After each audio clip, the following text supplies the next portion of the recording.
You know how gyms are, right? Especially in the evening after work. Crowded, sweaty, everyone kind of in their own little bubble with headphones on, trying to forget the day. I used to go to this place, Peak Performance Fitness, pretty regularly, maybe 3 times a week.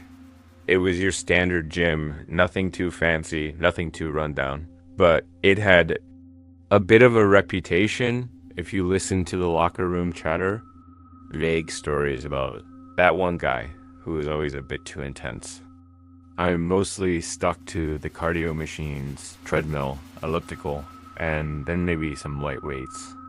Just trying to stay in decent shape, you know?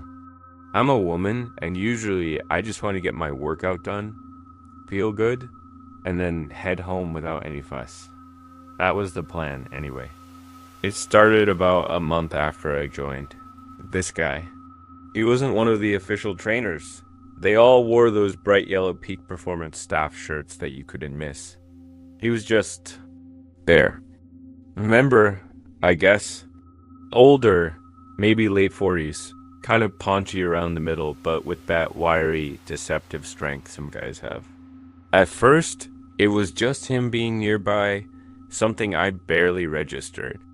If I was on the treadmill, he'd often end up on the one next to me, even if there were plenty of others free further down the line. If I would move to the elliptical, a few minutes later, there he'd be a machine or two down, huffing and puffing. I told myself it was coincidence. It's a big gym, popular times, people gravitate to certain areas. No big deal. I hadn't yet connected him to those whispered warnings I'd half heard. Then came the advice. Unsolicited, of course. You should try a higher incline on that.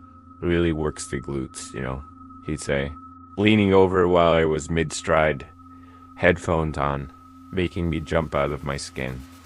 His breath sometimes had this faint, weirdly sweet, almost chemical smell I couldn't quite place. Something that made me feel a bit lightheaded if he was too close. Or when I was struggling with the leg press machine, you're not going deep enough with that, sweetheart. You gotta really push it. Here, let me show you. I'd politely thank him, force a smile, say I was fine, just following my own routine, try to end the conversation as quickly as possible. But he was persistent. Annoyingly so, he'd hover, offering these unsolicited critiques on my form, my routine, even what I was wearing. Those leggings are nice, show off your figure, he once commented, his eyes lingering a little too long. But something looser, like track pants, might give you better range of motion for squats. It made my skin crawl. It wasn't helpful. It was intrusive, and that strange faint smell on his breath always seemed to accompany these closer interactions. The creepy part, the part that really started to get to me and made me think of those half-forgotten locker room tales about the gym shadow who fixated on certain members, was that he was always there when I was. It was uncanny.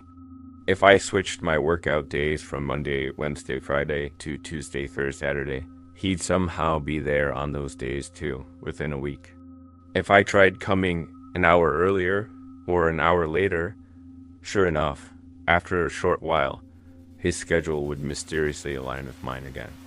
It was like he had my routine memorized, or worse, was actively tracking it somehow. I started to feel a knot of anxiety in my stomach every time I walked into Peak Performance. My sanctuary, my place to de-stress, was rapidly becoming a major source of stress itself. The advice soon escalated, getting more personal, more uncomfortable.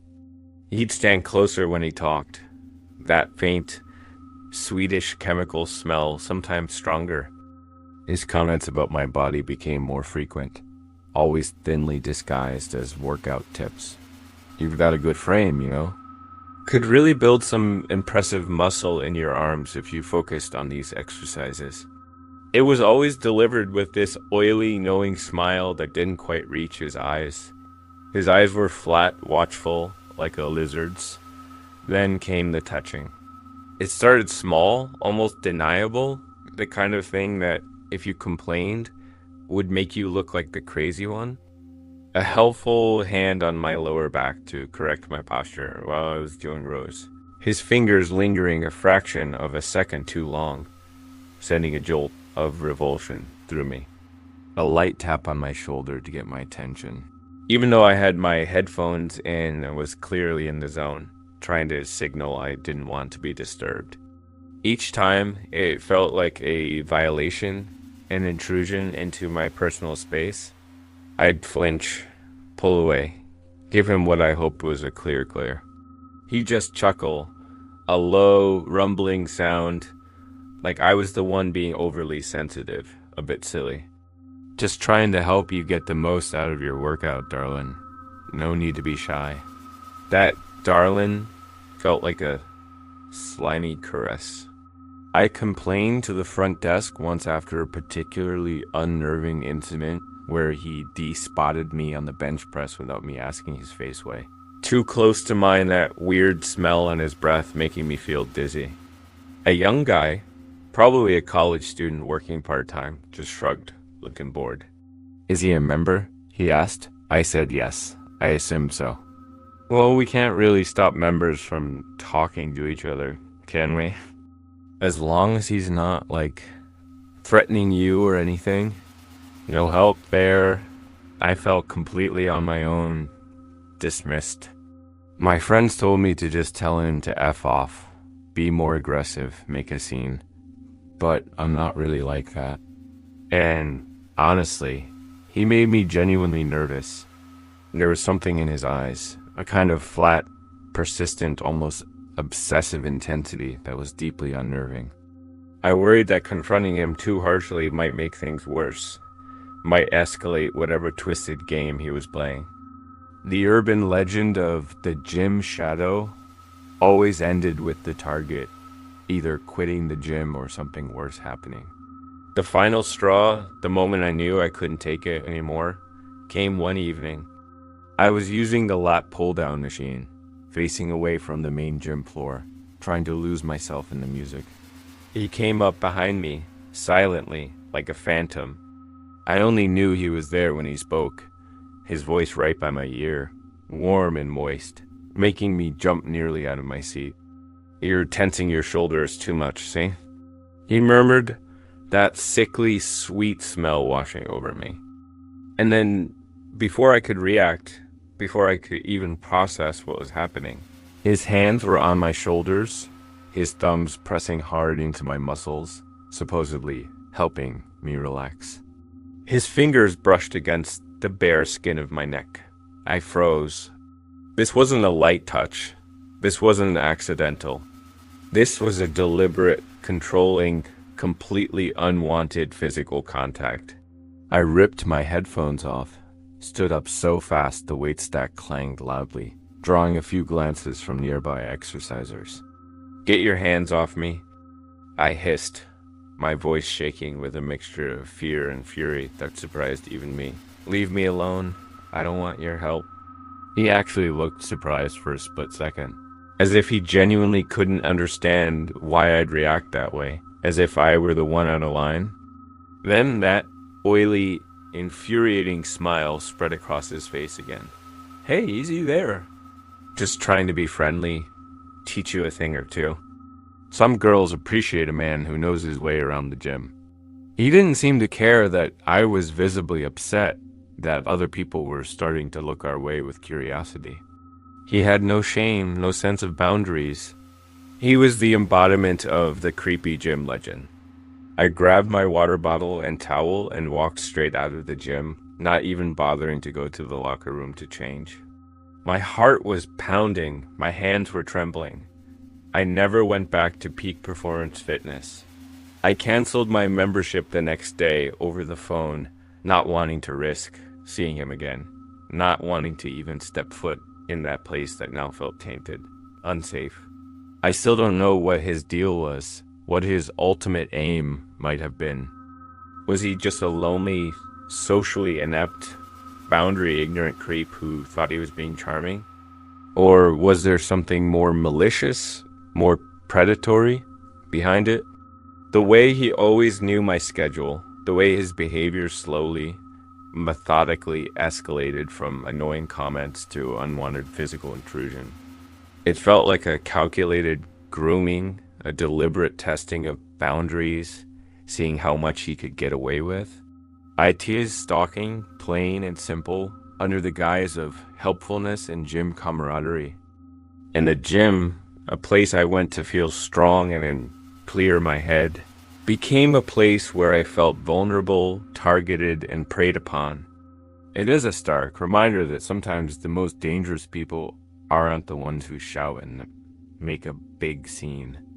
They are the ones who sidle up to you with a smile and a seemingly innocent offer of help, slowly, insidiously chipping away at your comfort and your safety. One unsolicited tip, one unwanted touch at a time. That kind of quiet, persistent violation can be just as terrifying, just as damaging as any overt attack. It makes you question your own judgment, your own space, your right to just be left alone. And that's a hell of a thing for a simple gym membership to do to you.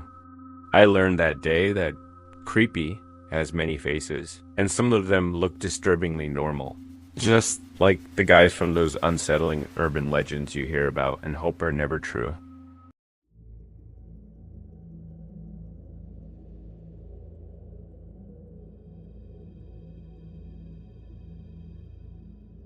I used to be a regular at City Fit, one of those big, impersonal, slightly soulless gyms you find in the downtown core of most cities. It was convenient, just a couple of blocks from my office, so I could hit the weights or the treadmill right after work before heading home. The locker room was your standard setup. Long rows of utilitarian gray metal lockers. A few worn benches bolted to the floor. A couple of communal shower stalls that always smelled faintly of mildew and too much chlorine. Nothing special, nothing memorable. Until the notes started appearing. That's when it became memorable, in the worst possible way. You hear stories, urban legends almost, about weirdos in locker rooms, but you never think it'll happen to you. The first one was innocuous enough, almost easy to miss. I opened my locker after my workout. I always use the same one number. 47 near the end of a row out of habit, and there was a small, neatly folded piece of plain white paper tucked into the toe of my running shoe. I unfolded it. Just a generic, printed-looking, "Have a great workout today." Written in neat, anonymous, blocky handwriting. No signature. I figured it was some kind of new promotion from the gym, maybe some half-baked member engagement initiative. I tossed it in the bin next to the sinks and didn't think much more about it. Slightly weird, but harmless. A few days later, another one. This time, it was sitting on the bench directly in front of my locker when I came back from my shower. Same folded paper, same blocky handwriting. Saw you on the treadmill today. Really pushing it. Good pace. Okay, that was a little weirder. Someone was paying attention to my specific workout. Still, I rationalized it could be a friendly, albeit slightly awkward and overly observant, fellow gym goer. Maybe someone trying to strike up a conversation in a really roundabout way. Some people are just shy, right? But the notes kept coming with an unsettling regularity, maybe once or twice a week. And they started getting more specific, more personal. That new blue workout top really suits you. Brings out your eyes. I heard you telling your friend on the phone about your tough day at work. Hope tomorrow's better for you. You seem to really like those almond protein bars from the vending machine. Good choice. My stomach started to clench with a cold dread every time I approached my locker. This wasn't friendly. This wasn't awkward admiration. This was someone watching me intently, listening to my private conversations, noting my habits, my preferences, my moods. The details were too precise, too intimate. It felt like the beginning of one of those creepy watcher stories you hear about. I started looking over my shoulder constantly, both in the gym and outside. Was it one of the staff? They had master keys to the lockers, technically, though they weren't supposed to open them without cause. Or was it another member, someone who blended into the usual sweaty, grunting crowd? The gym was always busy during the hours I was there. It could be anyone. Any one of those anonymous faces. I tried changing my routine using different lockers in different parts of the room, going at slightly different times, hoping to throw them off. The notes would stop for a week or so, just long enough for me to start to hope it was over. Then, just when I started to relax, another one would appear, as if to mock my efforts. Missed you on Monday. Everything okay at home? Or, even creepier, Locker 32 doesn't suit you as much as good old 47. Some things are meant to be. It was like they were playing a twisted game with me. A cat and mouse game where I was definitely the mouse. And the cat was enjoying every second of my fear. The fear was a constant companion now, a cold weight in my chest. The locker room, a place that should have felt relatively private, a transition zone, now felt exposed, violated, hostile. I'd check my locker obsessively before putting my gym bag in, run my hands along the inside, looking for, I don't know what. Hidden cameras, more notes. I'd scan the faces of everyone around me in the changing area, trying to detect a flicker of knowing amusement in someone's eyes, a hint of unhealthy obsession. Nothing. Everyone just went about their business, toweling off, changing, chatting, completely oblivious to the silent, psychological torment I was enduring. Or were they? Could one of them be the author? The notes escalated further, crossing a terrifying line. They started to include details about my life outside the gym, details no casual observer at CityFit could possibly know. Hope you enjoyed your latte at the daily grind this morning. Looked like you needed it. That new haircut looks great, even if your grumpy old cat doesn't approve of the change. I had just gotten a haircut the day before, and my cat, a notoriously fussy Persian named Chairman Meow, had been pointedly ignoring me, as if in protest.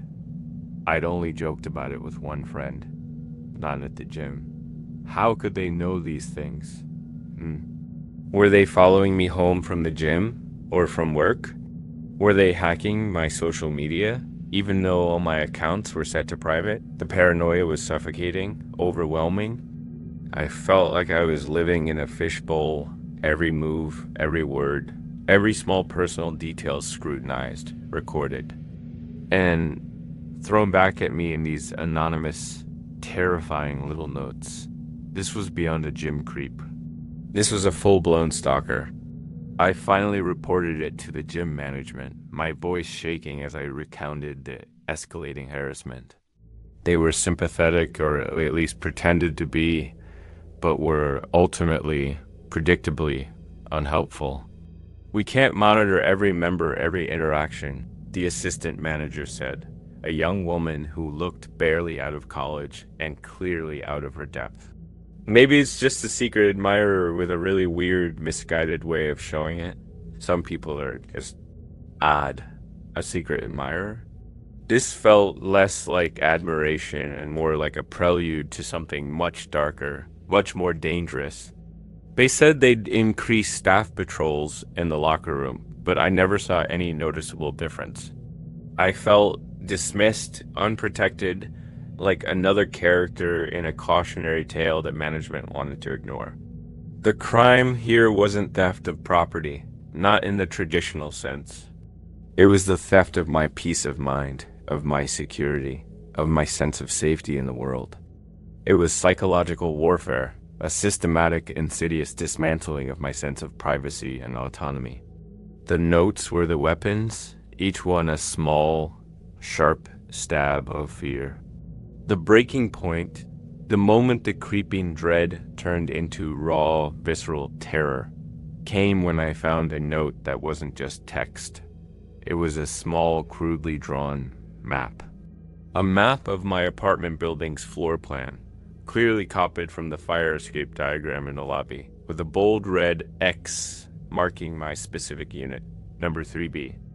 And beneath it, a single chilling two-word sentence, written in those same neat, emotionless, blocky capitals. Soon. Very. I didn't even bother going to the gym management this time. This was beyond their capabilities, beyond their concern. I went straight to the police. I showed them the entire collection of notes I'd obsessively saved, the hand-drawn map, everything. I told them about the escalating nature of the harassment, the personal details, my growing fear that this person knew where I lived and was planning something. They took it very seriously, thank God. Stalking, they called it. Criminal harassment. Psychological terrorism. This wasn't just some gym urban legend. This was a real threat. They put a discreet watch on my apartment building, interviewed gym staff and certain members who matched my vague, fearful descriptions of people who seemed too interested or always around. It turned out to be a part-time cleaner at the gym. A guy named Thomas Bishop, quiet, always in the background with his mopping bucket. Someone I barely registered, if at all. He'd been using his after-hours access to the locker rooms. His ability to observe members discreetly while pretending to clean to feed his sick obsession. He'd admitted to following me home a few times to collecting information about me from discarded receipts he found in the gym trash cans. Even they suspected from his internet search history to looking up how to put a small, cheap GPS tracking device on my car for a short period. The notes were his way of feeling close to me, of exerting a twisted kind of control over my life. The map, he claimed, was him escalating, wanting a more significant reaction. Perhaps even planning to try and confront me directly at my home. Thomas Bishop was arrested, charged. He had a history, it turned out, of similar obsessive behavior with women in previous jobs. Though it had never escalated to this point before, or at least no one had ever reported it so thoroughly. The notes stopped instantly, but the feeling of violation, the constant nagging need to look over my shoulder, the deep-seated distrust of quiet strangers, that took a long time to fade. It still hasn't entirely. I never went back to City Fit, or any other public gym for that matter. I work out at home now in the cramped space of my tiny apartment with workout videos. It's not the same, but at least I know the only person leaving notes in my shoes is me. Usually just reminding myself to buy milk or take out the trash. It's a stark, chilling reminder that the most mundane places can become hunting grounds for those with twisted, obsessive intentions, and that's sometimes the creepiest. Most terrifying messages aren't written in blood or shouted in anger, but on a neatly folded piece of paper, left in a place you once thought was safe, a place where you were vulnerable. And that knowledge changes you, makes the world feel a little less secure. It makes you realize those urban legends about watchers and stalkers sometimes have a very real, very human face.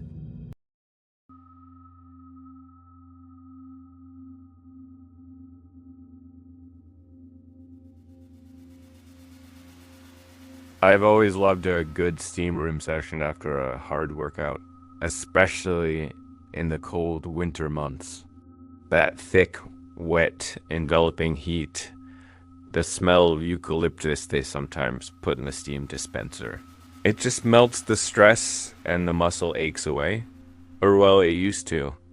My gym, Metroflex, a pretty decent place downtown, had separate steam rooms for men and women.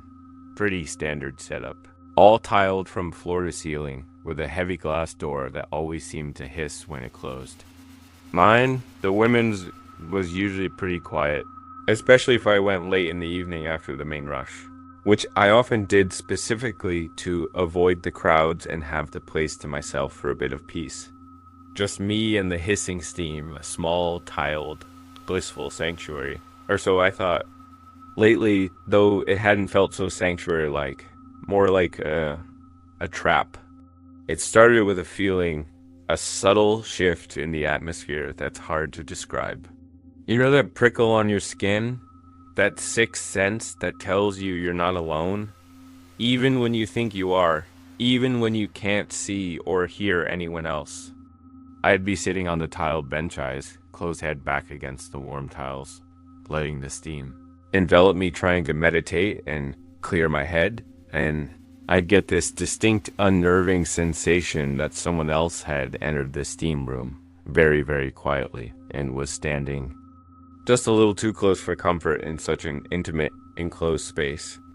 I'd open my eyes, peer through the dense, swirling clouds of steam that made everything more than a few feet away a blurry, indistinct, almost ghostly shape.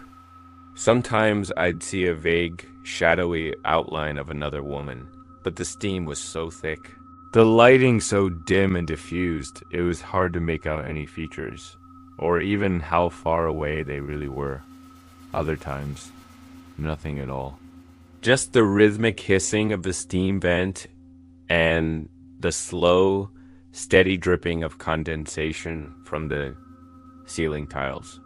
I'd tell myself it was my imagination, the disorienting effect of the intense heat and the thick, obscuring steam playing tricks on my senses. It's easy to feel disoriented in there, to let your mind wander. People even whispered about the steam room spirit at Metroflex. A local urban legend about someone who supposedly fainted and was never found, just vanished. I always dismissed it as nonsense. But the feeling persisted, night after night, becoming more insistent. And then it got more specific, more tangible, much harder to dismiss as mere imagination or a silly ghost story. A couple of times I felt something brush very lightly against my arm or my leg as I sat there, my eyes closed. So light, so fleeting, it could easily have been a large drip of condensed water from the ceiling.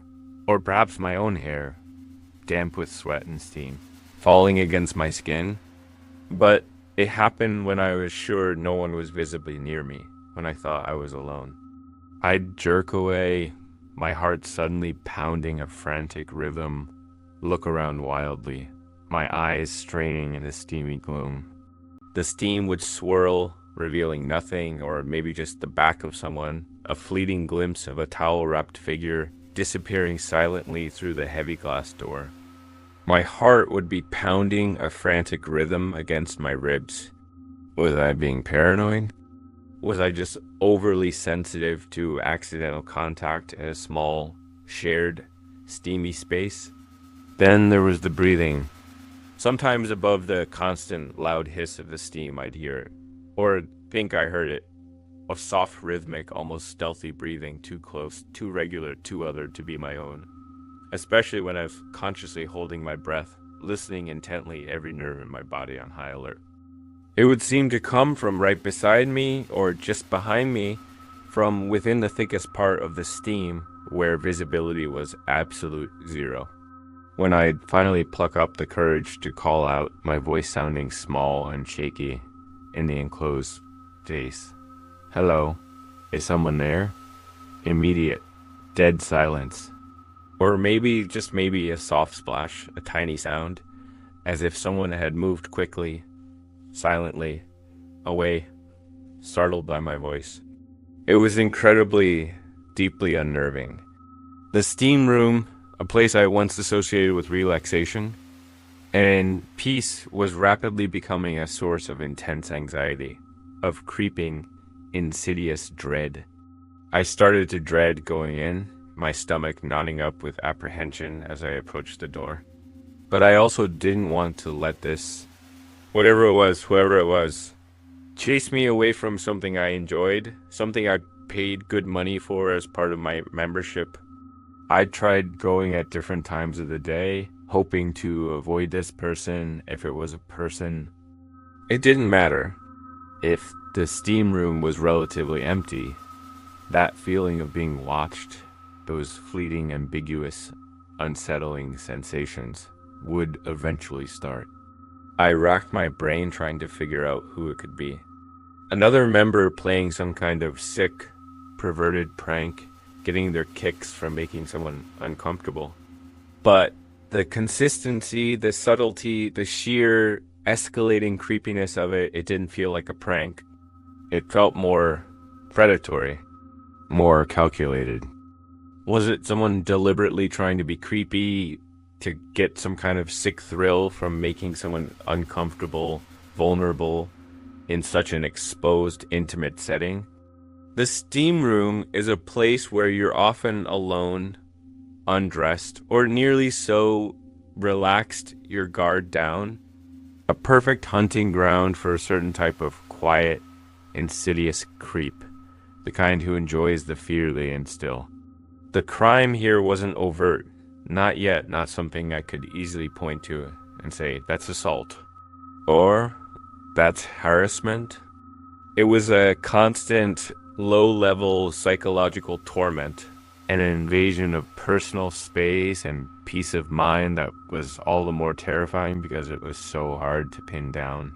So easy for an outsider, or even for myself sometimes, to dismiss as my imagination running wild in the disorienting, dreamlike environment of the steam room. Was I being sensed rather than clearly seen through the fog of steam? Was someone using the dense steam as a cloak to get incredibly close? To touch lightly? To breathe near me? Knowing they could melt away into the white obscurity before being properly identified or confronted? The deniability, the ambiguity, was part of the horror, part of their sick game. One evening, it escalated beyond ambiguity, beyond any possibility of misinterpretation. I was alone in the steam room, or so I thought, trying to convince myself I was just being paranoid, that the local steam room spirit legend was nonsense. The steam was particularly thick that night, the eucalyptus smell almost overpowering, making my eyes water. I was sitting with my eyes closed, trying to focus on my breathing, trying to reclaim my sanctuary when I felt it. A definite, unmistakable, fleshy hand brush, slowly, deliberately, with undeniable pressure against the bare skin of my thigh. Not a drip of water, not my own hair, not an accident. A hand. I yelped, a raw, involuntary sound of shock and violation. Jumped up from the bench as if scalded, and spun around shouting, "Who's there? What the hell do you want? Get away from me." Through a momentary swirling clearing in the steam, I saw a figure, a woman. I thought, though, it was hard to be sure in the dim light and thick mist wrapped in a large, dark towel over her face. Obscured by the steam and her own lowered head, scrambling hastily, almost guiltily, out the heavy glass door. I didn't get a clear look at her face, just a fleeting impression of dark, wet hair plastered to her scalp.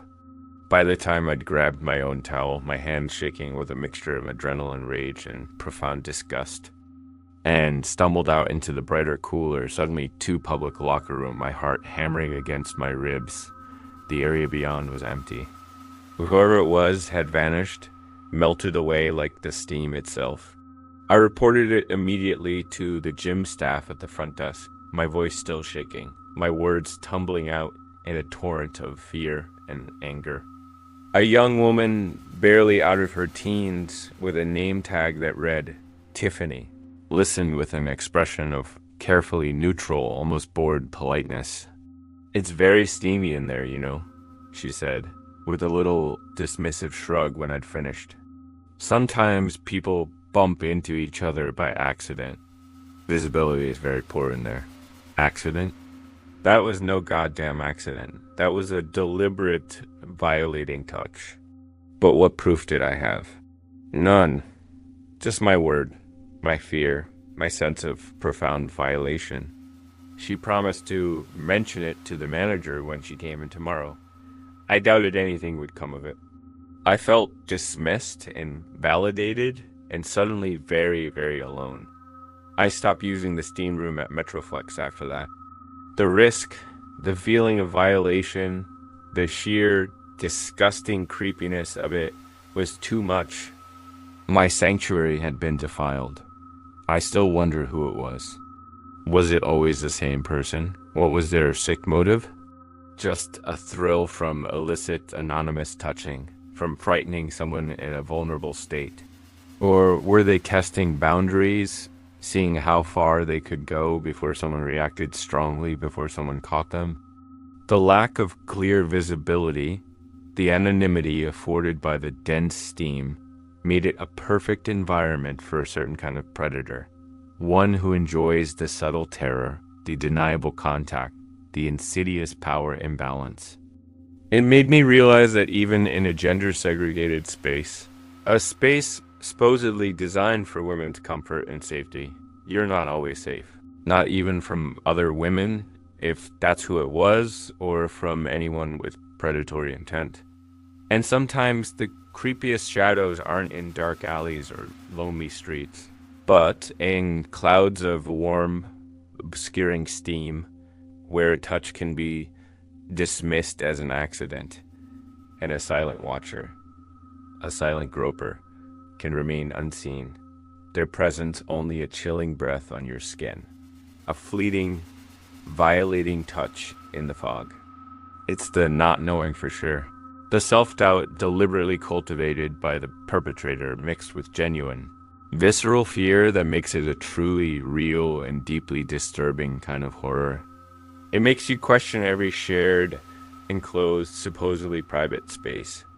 And it makes those silly urban legends feel a little too close to home.